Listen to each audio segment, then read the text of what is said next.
Assalamualaikum warahmatullahi wabarakatuh. Hai teman-teman, kembali lagi dengan saya Berlian Silsilia Putri dari Prodi Perbankan Syariah. Pada video kali ini saya akan membahas 6 materi dari judul tafsir ekonomi.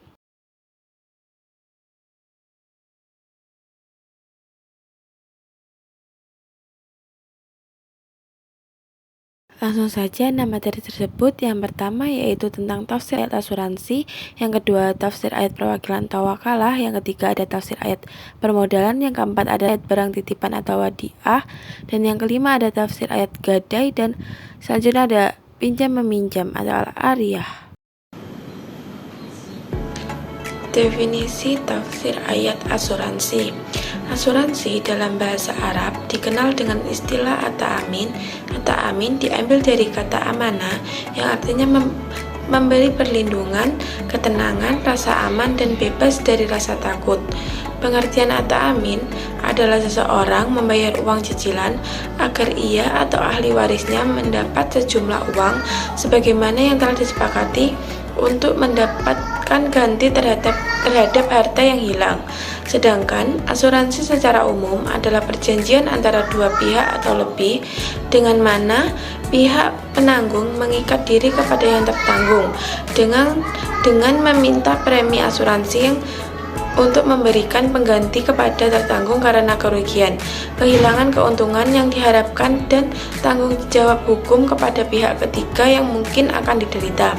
Adapun asuransi syariah yang dikenal dengan nama takaful yang berasal dari kafalah ya'fulu kafaltan yang mempunyai pengertian menanggung, sedangkan dalam pengertian muamalah berarti saling memikul resiko di antara sesama orang sehingga antara satu dan lain menjadi penanggung atas resiko yang lain. Hal itu dikenal dengan sistem sharing of risk. Selanjutnya, dalil atau landasan hukum tentang asuransi. Adapun dalil atau landasan hukum tentang asuransi yaitu pada Al-Quran surat An-Nisa ayat 4, ada juga terdapat dalam surah Al-Baqarah ayat 18.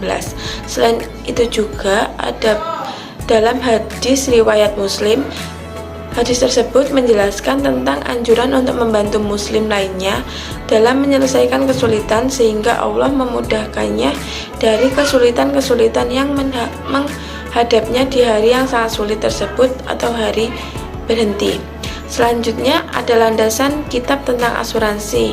Ada dalam Al-Quran surat Al-Ma'idah ayat 2 dan juga ada Al-Quran surat Al-Baqarah ayat 118. Kedua ayat inilah yang menurut hemat penulis dapat dijadikan sebagai dasar dari eksistensi asuransi takaful dan menjadi pembeda utama antara asuransi at-takaful dan asuransi konvensional. Ada juga dalam surat At-Tagabun ayat 11. Selanjutnya, macam-macam asuransi dilihat dari sifat manfaat yang dihasilkan dari perjanjian asuransi ini, maka asuransi dapat dibagi menjadi 3 macam. Yang pertama, ada asuransi yang bersifat bisnis. Pada asuransi ini terdapat dua pihak yang memiliki kepentingan masing-masing, yaitu antara pihak penanggung atau perusahaan dan pihak tertanggung atau nasabah. Yang kedua, asuransi yang bersifat kolektif. Asuransi jenis ini disebut juga sebagai asuransi timbal balik atau kooperatif, yaitu di mana pihak pemberi pertanggungan atau perusahaan dapat penerima jasa atau nasabah seluruhnya berada dalam satu pihak sebagai pengelola asuransi. Yang ketiga ada asuransi sosial. Asuransi jenis ini biasanya dilakukan oleh pihak pemerintah dengan tujuan memberikan manfaat untuk masa depan rakyatnya, yaitu dengan cara memotong sebagian gaji para pegawainya dan pekerja. Selanjutnya, asuransi sebagai bisnis komersial, yaitu asuransi dikategorikan sebagai bisnis komersial, bisa juga disebut sebagai industri jasa keuangan. Golongan-golongan asuransi yang dibuat sistematika sebagai berikut. Yang pertama, asuransi komersial merupakan asuransi kerugian atau asuransi jumlah yang memiliki sifat sukarela dan dapat diselenggarakan oleh pemerintah maupun swasta. Yang kedua, asuransi sosial. Asuransi yang mengandung unsur asuransi kerugian dan asuransi jumlah memiliki sifat wajib diselenggarakan oleh pemerintah sebagai asuransi premi. Yang ketiga, asuransi saling menanggung, merupakan asuransi kerugian atau asuransi jumlah yang bersifat sukarela. Selanjutnya, manfaat dan resiko asuransi. Manfaat dari asuransi yaitu yang pertama, rasa aman dan perlindungan. Yang kedua, pendistribusian biaya dan manfaat yang lebih adil. Yang ketiga, berfungsi sebagai tabungan. Yang keempat, alat penyebaran risiko. Yang kelima, membantu meningkatkan kegiatan usaha. Selanjutnya, risiko dari asuransi yaitu yang pertama, ada risiko murni. Risiko murni merupakan ketidakpastian terjadi suatu kerugian, dengan kata lain, hanya ada peluang merugi dan bukan suatu peluang keuntungan. Yang kedua, risiko investasi. Risiko investasi adalah risiko yang berkaitan dengan terjadinya dua kemungkinan, yaitu di mana adanya peluang mengalami kerugian finansial atau peluang memperoleh keuntungan. Yang ketiga, risiko individu. Risiko individu dapat dibagi lagi menjadi 3 macam risiko, yaitu risiko pribadi, risiko harta, dan risiko tanggung gugat. Selanjutnya, syarat dan rukun dalam asuransi.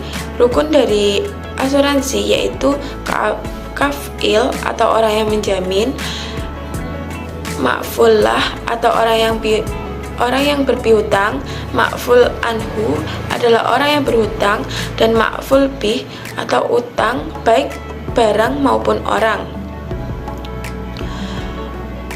Selanjutnya, tata cara operasional asuransi.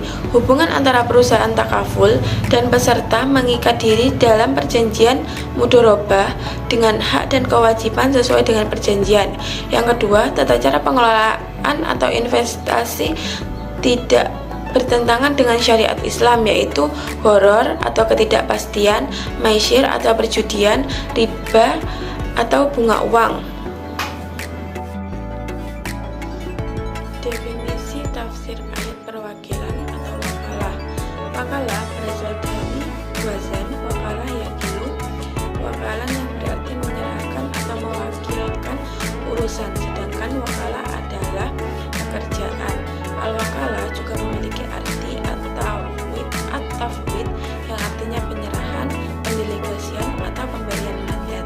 Al-wakalah dalam pengertian lain yaitu pelimpahan kekuasaan oleh seseorang yang disebut sebagai pihak pertama kepada orang lain sebagai pihak kedua dalam melakukan sesuatu berdasarkan kuasa atau wewenang yang diberikan oleh pihak pertama. Akan tetapi, apabila kuasa itu telah dilaksanakan sesuai dengan yang disyaratkan atau yang telah ditentukan, maka semua risiko dan tanggung jawab atas perintah tersebut sepenuhnya menjadi pihak pertama atau pemberi kuasa. Selanjutnya, dasar hukum perwakilan atau wakalah. Yang pertama ada pada Al-Quran, yaitu pada Quran Surat Al-Kahfi ayat 19 dan Quran Surat Yusuf ayat 55, dan ada juga dalam As-Sunnah pada hadis riwayat Malik, dan ada pun dalam ijma. Selanjutnya, rukun dan syarat perwakilan atau wakalah. Adapun rukun dalam wakalah yaitu yang pertama, al-wakil, penerima kuasa atau orang yang diberi kuasa. Yang kedua, al-muwakil, pihak yang meminta, diwakilkan, atau orang yang memberi kuasa. Dan yang ketiga, al-taukil, atau objek akad berupa barang atau jasa.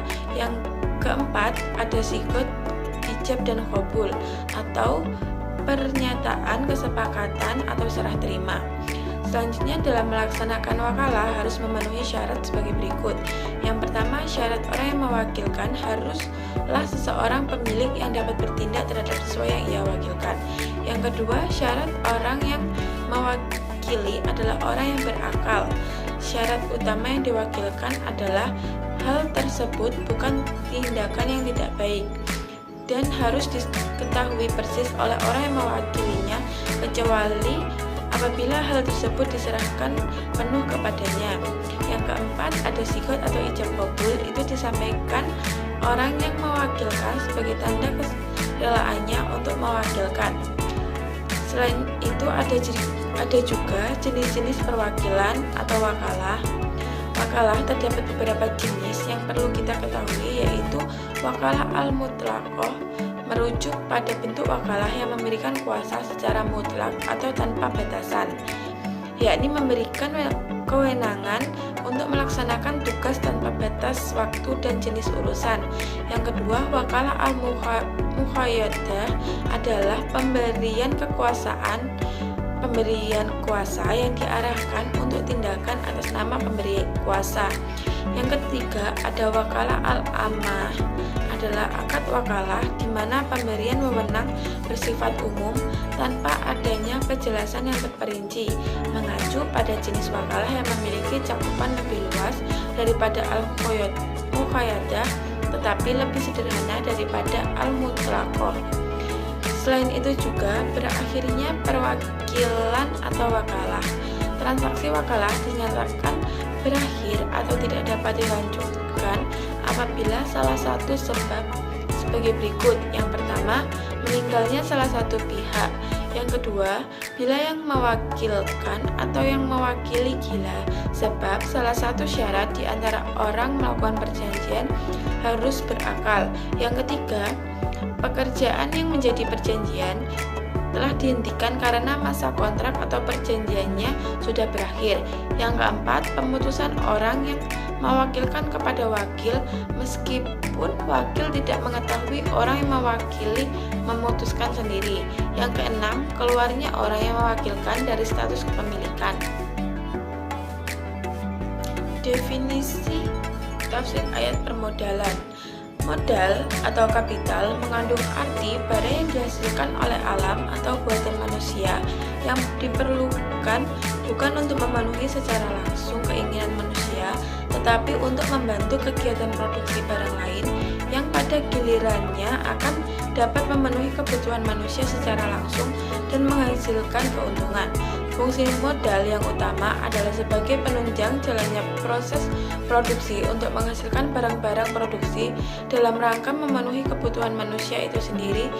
Dengan demikian, suatu modal dapat dikatakan produktif apabila modal mempunyai kesanggupan sebagai faktor pendukung dalam memproduksi barang-barang produksi. Selanjutnya, modal mempunyai kekuasaan untuk menghasilkan barang-barang dalam jumlah yang lebih besar dari jumlah yang dihasilkan tanpa memakai modal. Yang berikutnya, modal sanggup menghasilkan barang atau benda-benda yang lebih berharga dari apa yang dihasilkan tanpa menggunakan modal. Selanjutnya, modal sanggup menghasilkan nilai harga yang lebih besar dari nilai modal itu sendiri. Adapun hadis tentang modal yaitu pada hadis riwayat Ibnu Majah dan hadis riwayat Abu Daud. Adapun landasan kitab ayat permodalan yaitu pada Quran surat Al-Baqarah ayat 245 dan Quran surat Al-Hadid ayat 11. Selanjutnya ada pada Quran surat Al-Baqarah ayat 282 dan ayat 283.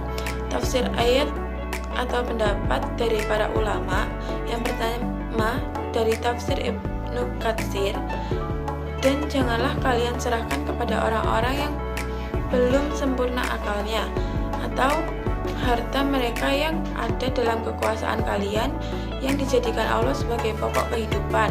Yang selanjutnya ada tafsir At-Tabrani yaitu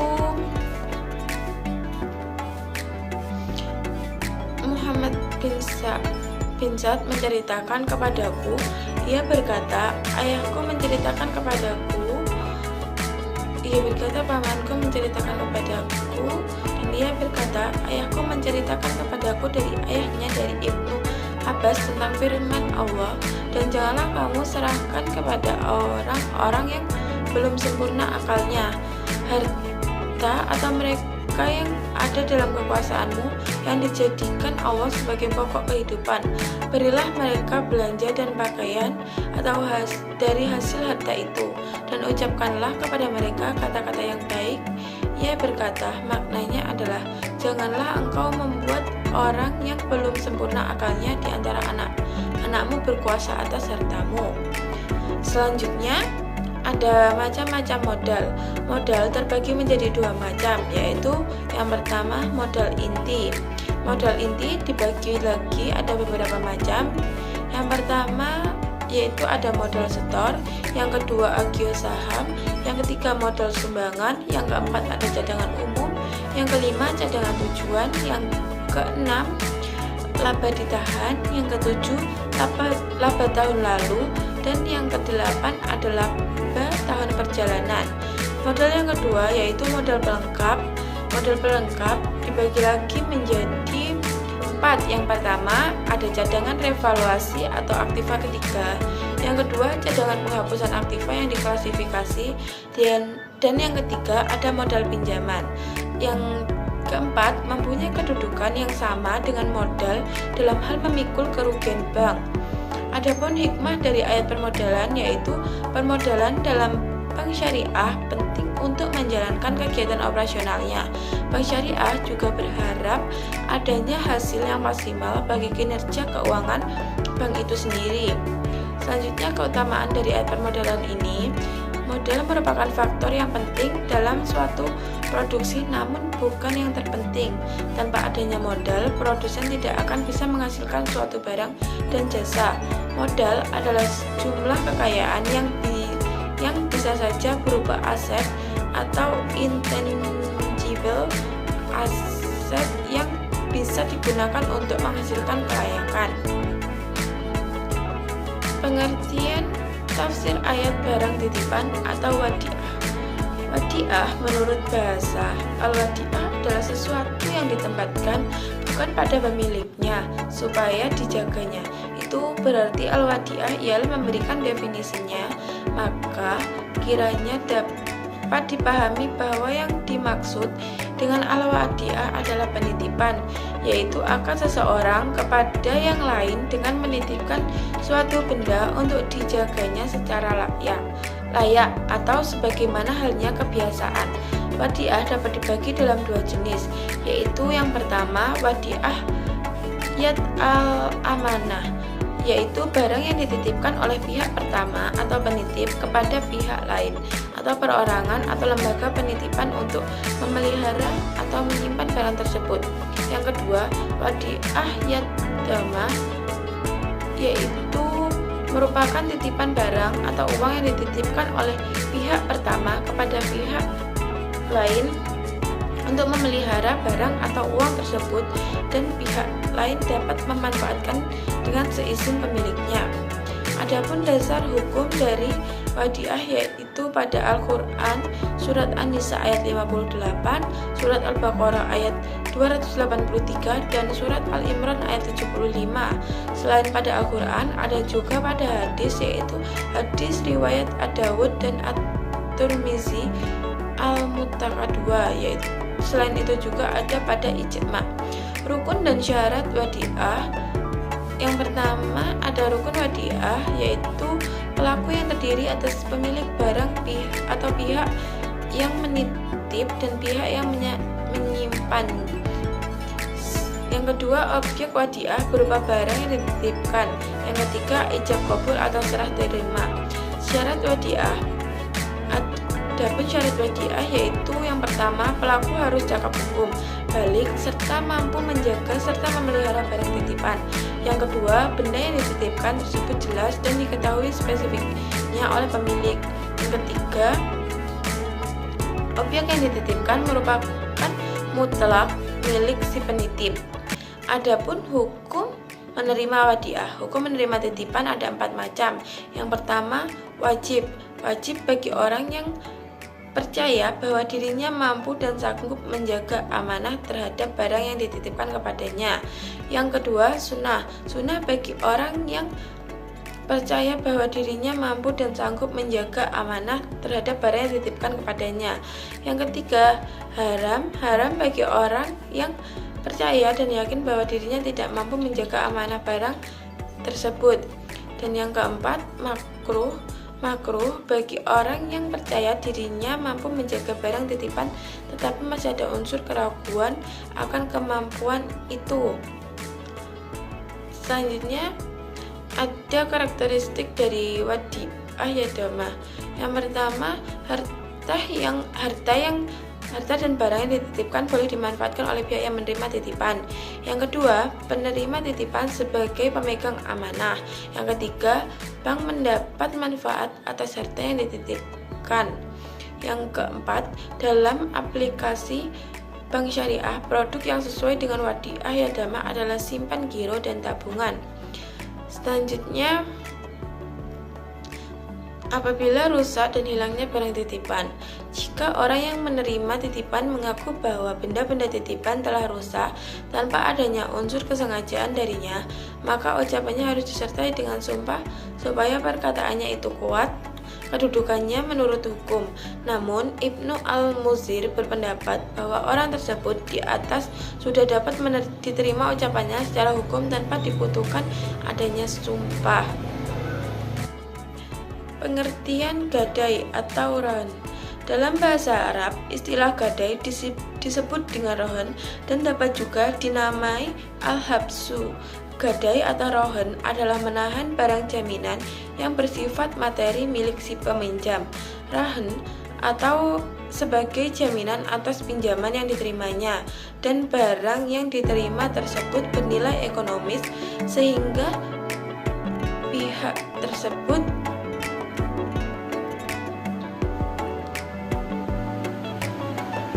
dapat menahan barang jaminannya. Selanjutnya, ada dasar hukum dari gadai atau rohan.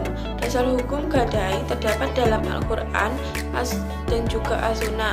Dalam Al-Quran ada pada Quran Surat Al-Baqarah ayat 283 dan Quran Surat Al-Ma'idah ayat 1.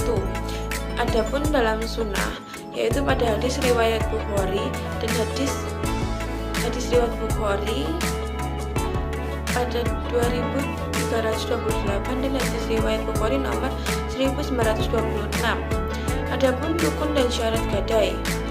Yang pertama, rukun dari gadai yaitu menurut jumhur ulama, termasuk di dalamnya ulama Syafi'iyah, rukun rohan ada 4. Yang pertama, sighot atau lafadz ijab dan qabul. Yang kedua, orang yang berakad, al-rahin dan al-murtahin. Yang ketiga, harta yang dijadikan anggunan atau al-marhun.